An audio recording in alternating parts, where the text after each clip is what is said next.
was a number of students having some questions about question number 6 later on in our student exploration of simple harmonic motion. Let's take a look. In question number 6, we're asked to apply some of our understanding of how the period of a spring and the period of a pendulum equations work.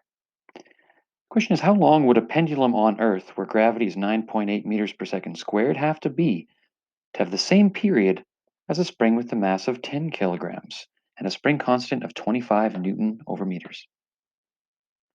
Let's go.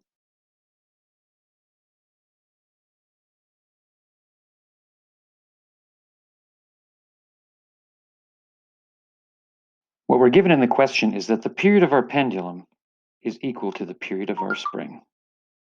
Recall that the period of the pendulum and the period of the spring can be represented as each of these terms. Let's plug and solve.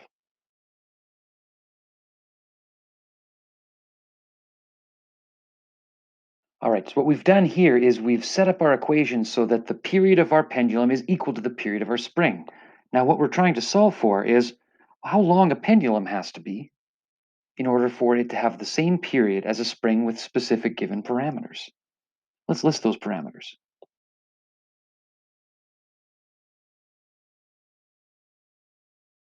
All right, we're given 3 big pieces of information here. We're given gravity, mass, and the spring constant.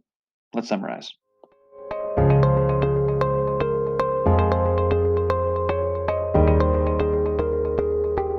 All right, well, if we're solving for L, let's do a little bit of algebra here to isolate L and solve for it. Let's go. First thing I'm going to do is I'm going to eliminate this 2 pi term. I'm going to multiply both sides of my equation by 1 over 2 pi. In the process, we reach this result. The root L over G is equal to the root M over K. Now let's get rid of those square root signs. All right, now we're going to square both sides. Let's simplify. Perfect. We're 1 step away from isolating L.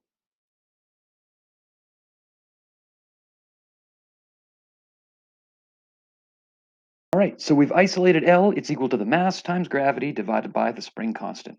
Let's plug in our known values and solve for the length.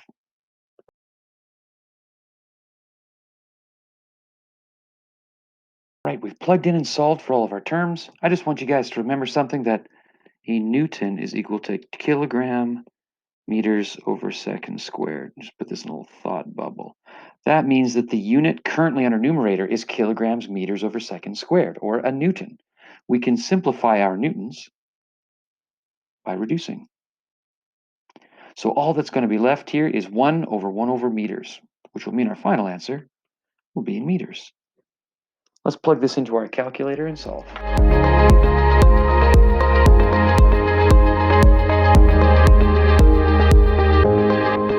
The length of our pendulum would need to be 3.92 meters in order for it to have the same period as a spring with a 25 Newton meter spring constant under gravitational attraction of 9.8 meters per second squared.